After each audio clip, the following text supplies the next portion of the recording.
कि क्या देवी दुर्गा जी जिस ब्रह्म की भक्ति करने को कह रही हैं, वो पूर्ण परमात्मा हैं या वो भी किसी और की भक्ति करते हैं। दर्शकों, अब श्रीमद् भगवत गीता से भी आपको प्रमाण दिखाते हैं।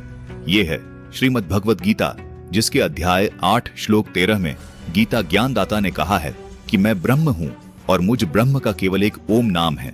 इस ओम को अंतिम समय तक जाप करने से ओम नाम से मिलने वाली परम गति प्राप्त होती है, यानी ब्रह्मलोक प्राप्त होता है।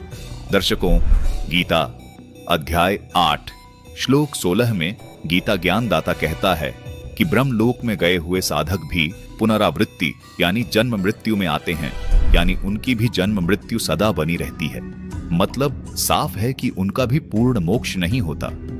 दर्शकों, यहाँ सवाल ये उठता है कि जब ब्रह्मा, विष्णु, महेश और देवी दुर्गा और गीता ज्ञानदाता ब्रह्म की साधना से भी जन्म मृत्यु बनी रहती है, तो वो परमात्मा कौन है जिसकी पूजा करने से साधक का पूर्ण मोक्ष हो जाता है। दर्शकों, इसका जवाब भी गीता जी में ही मिलता है।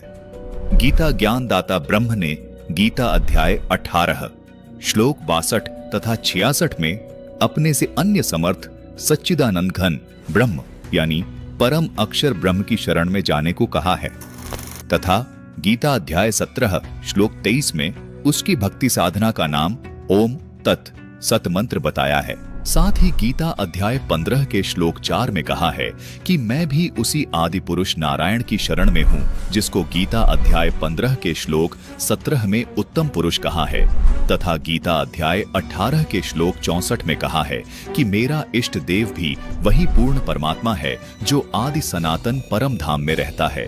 दर्शकों, यहाँ आप भ्रमित न होइएगा कि यहाँ तो इष्ट का अर्थ अनुवादकर्ता ने प्रिय किया है। दर्शकों, ये बिल्कुल गलत अनुवाद है। आइए आपको दिखाते हैं कैसे। ये देखिए, ये है गीता अध्याय 18 श्लोक 70 में इसी अनुवादकर्ता ने इष्ट का अर्थ पूजित किया है, यानी इष्ट देव किया है। इसलिए गीता अध्याय 18 श्लोक 64 में भी इष्ट का अर्थ पूजित ही होगा।